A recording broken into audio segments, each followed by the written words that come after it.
तो वहाँ तो एलिमेंट ही ख़त्म हो जाता है जो लोग फैला देते हैं कि हिंदुओं को बस मारा है या ये मारा है, ऐसा हुआ है। डेफिनेशन टेररिज्म की एक ग्लोबल डेफिनेशन है, एक यूनिवर्सल डेफिनेशन है कि टेररिस्ट है। कभी हम ऐसा नहीं कहते कि मुस्लिम टेररिस्ट है या ये हिंदू टेररिस्ट है, ये क्रिश्चियन टेररिस्ट है। मेरे हिसाब से टेररिज्म कोई रिलीजन है नहीं, कोई रिलीजियस फैक्टर है नहीं, क्योंकि उसी घटना में हमारे एक अपने कश्मीरी भाई थे सैयद आदिल, उनकी वो भी शहीद हुए। एंड जो उनका भी मज़हब तो वो तो इस्लाम था, बट टेररिज्म और आतंकवादियों ने उन्हें भी मार दिया, तो ये होम मिनिस्ट्री के अंडर आता था। तो उतने सालों में कोई भी सिक्योरिटी का लैप्स हो तो वो सारा अकाउंटेबिलिटी होम मिनिस्ट्री पे आती है। एक इमेज बनाई गई है रिसेंटली कि इलेक्शन हुए एंड हमने डेमोक्रेसी रिस्टोर करी, बट डेमोक्रेसी छीनी भी उन्होंने ही थी। नमस्कार, एलवी मीडिया देख रहे हैं आप सभी और मैं हूं आपके साथ भावना शुक्ला। 22 अप्रैल को पहलगाम में जो कुछ हुआ वो बेहद खौफनाक और दर्द भरा था। उसके बाद भारत और पाकिस्तान के बीच दरारें जो हैं वो और भी ज़्यादा गहरी होने लगी हैं। दोनों देशों की सरकारें एक्शन मोड में हैं, चाहे भारत की हो।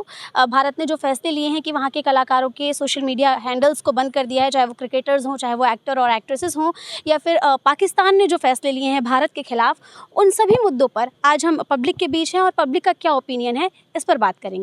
मेरे साथ क्योंकि सबसे पहला जो शख्स है वो कश्मीर से संबंध रखता है, तो मेरा सवाल यही है कि इस हादसे के बाद कश्मीरियों को और मुस्लिमों को एक अलग चश्मे से देखा जाने लगा है। उनके प्रति एक शक की प्रवृत्ति बढ़ गई है। तो इस पर आपके क्या विचार हैं? देखिए, आई थिंक लेटली पिछले 10 सालों में जो नई सरकार आई है उसके होते हुए या उससे पहले भी जब भी ऐसा कोई हादसा हुआ है, चाहे वो 26/11 का हो या पुलवामा का हो या अब जो पहलगाम में हुआ, इनके बाद हमेशा से एक दरार सी आने लगी है। एंड सबसे पहला प्राइमरी टारगेट तो देश में मुस्लिम ही बनते हैं एंड कश्मीरी स्पेसिफिकली, तो क्योंकि एक वो एडेड लेयर आ जाती है, जैसे हम बोल सकते हैं कि पहले तो ये मुसलमान हैं, एक अलग धर्म से है, एक धर्म वो धर्म जिसको इस देश के दूसरे धर्म के साथ बहुत आपस में इनकी हलचल मची हुई है काफ़ी सालों से।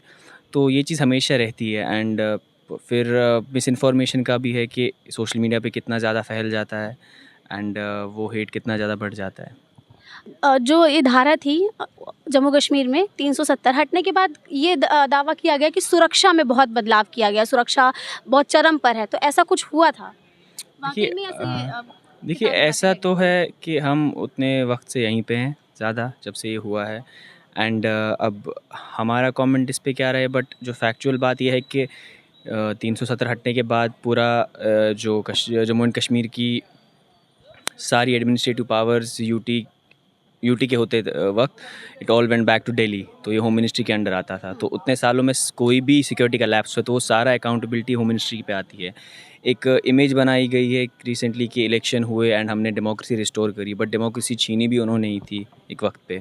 और रिस्टोर करने के बाद भी इस वक्त सिक्योरिटी डिफेंस जो मेजर एक एलिमेंट आता है उस जगह का, ऐसी जगह जहाँ सबसे ज़्यादा मिलिट्री है, ऐसी जगह जहाँ ऐसे हादसे हुए हैं, वो भी इस वक्त सेंटर के अंडर है। तो ऐसा नहीं है कि हुआ क्या है क्या नहीं है। मेजर चीज़ ये है कि लैप्स जो हुआ है वो सारा अकाउंटेबिलिटी तो सेंट्रल मिनिस्ट्री के पास ही जाती है। एंड बहुत चीज़ हमने देखी, ब्लेम हम देख रहे हैं, कश्मीरीज़ कंडेम कर रहे हैं, हम खुद कंडेम कर रहे हैं क्योंकि एक इनह्यूमेन अटैक है। पॉलिटिकल सिचुएशन जो भी हो, कोई आम आदमी कभी ये डिज़र्व नहीं करता है, क्योंकि हम हमेशा से वहाँ रहे हैं एंड हमने देखा है टूरिस्ट को पिछले 20 से 25 सालों में कभी कोई ऐसी घटना हुई नहीं है, बट ये अचानक से हुआ। एंड सिक्योरिटी मीटिंग थी कुछ हफ्ते पहले इस वाक़े से, एंड उसके बाद भी ये चीज़ हुआ। एक सिक्योरिटी का ब्रीच है, उस पे भी बात होनी चाहिए, रादर देन उन कश्मीरियों को आप टारगेट कर रहे हो जो ऑलरेडी आपको सपोर्ट कर रहे हैं, जो आपके लिए ब्लैक डे मना रहे हैं, जो एंड अगेन मुस्लिम्स को, क्योंकि ये फिर एक एलिमेंट बन जाता है। तो सरकार ने काफ़ी एक डाइवर्स चीज़ कर दी है एंड ऑपोजिशन तो सर उठा रहा है उस चीज़ पे, लेकिन अभी तक होम मिनिस्ट्री से कोई स्टेटमेंट नहीं आया, कोई अपॉइंट नहीं आई, अभी तक कोई ये नहीं है कि हमारा क्या इसमें फ़ीचर था, क्योंकि बॉर्डर पे आप ऐसी जगह पे है, आप सबसे मिलिट्राइज्ड है, वहाँ पे मिलिट्राइज्ड एरिया है सबसे। एंड फिर भी सिक्योरिटी नहीं देखी जा रही है, तो अकाउंटेबिलिटी तो किसी को लेनी होगी। अभी आपने बोला कि ह्यूमन अटैक है, लेकिन इस अटैक को फैक्टर दिया जा रहा है रिलीजियस फैक्टर, कि पहले उनसे नाम पूछा गया आप मुस्लिम हैं कि नहीं, चाहे वो तमाम खबरें निकल कर आई हों, सोशल मीडिया पर हमने वीडियोस देखे हों, फोटोज़ देखे, तो क्या वो फैक्टर बोलना सही है?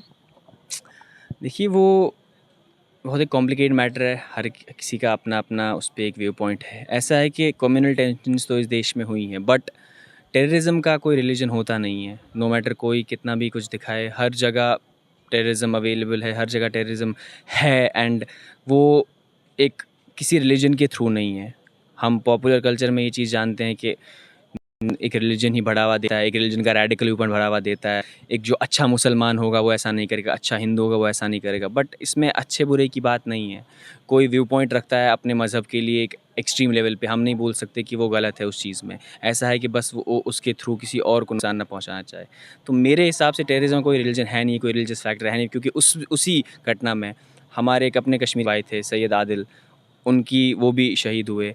एंड जो उनका भी मज़हब तो वो तो इस्लाम था, बट टेररिज्म और आतंकवादियों ने उन्हें भी मार दिया।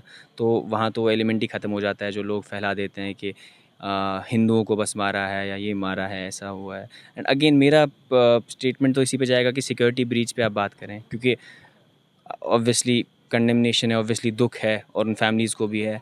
एंड सबसे ज़्यादा जो ये बात बोलनी चाहिए, जो इसके प्राइमरी जो इससे इफ़ेक्ट हुए हैं, उन्होंने तो रिलीजन पे कोई बात नहीं उठाई है।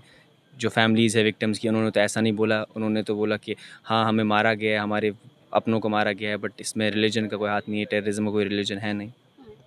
आप भी यही मानते हैं कि कोई धर्म नहीं होता आतंकवादी का? नहीं, आतंकवादी इसी वही तो बात है ना, कभी हम ऐसा नहीं कहते कि मुस्लिम टेररिस्ट है या ये हिंदू टेररिस्ट है, ये क्रिश्चियन टेररिस्ट है। ये एक डेफिनेशन टेररिज्म की, एक ग्लोबल डेफिनेशन है, एक यूनिवर्सल डेफिनेशन है कि टेररिस्ट है। तो अब ये क्यों हुआ, क्या हुआ, इसके पीछे बहुत सी पुलवामा का अटैक जब हुआ था उसके बाद भी हमें बहुत कुछ देखने को मिला। जो इस देश के पड़ोसी है उन पे अटैक हुआ, वो वापस कर रहे हैं, बहुत सी टेंशन्स रही है काफ़ी टाइम पे। बट उसके बाद कुछ और बातें अनफोल्ड हुई। तो इस टाइम देश का वेव, अगेन वो गलती नहीं होनी चाहिए कि इस देश के लोग वो सोचने बैठे कि किसने करा, क्या करा। ये देखना चाहिए कि सिक्योरिटी ब्रीच अगर हो रहा है तो हमें मेक श्योर करना पड़ेगा कि हम वहाँ की सिक्योरिटी ठीक रखें। हमने इतनी आर्मी रखी है तो हम वहाँ ठीक से हम अकाउंटेबिलिटी लें। हम ये ना कहें कि कश्मीर पीसफुल है या कश्मीर ये है। आप टूरिज़्म को बढ़ावा दे रहे हैं, लेकिन क्या आप दे सकते हैं at the expense of innocent lives? शुक्रिया। आगे बढ़ूँगी। जो कुछ पुलवामा में हुआ उसके बाद सरकार फुली एक्शन मोड में है। लगातार फैसले लिए जा रही है, चाहे वो तत्काल प्रभाव से जो सिंधु जल संधि थी उस पर रोक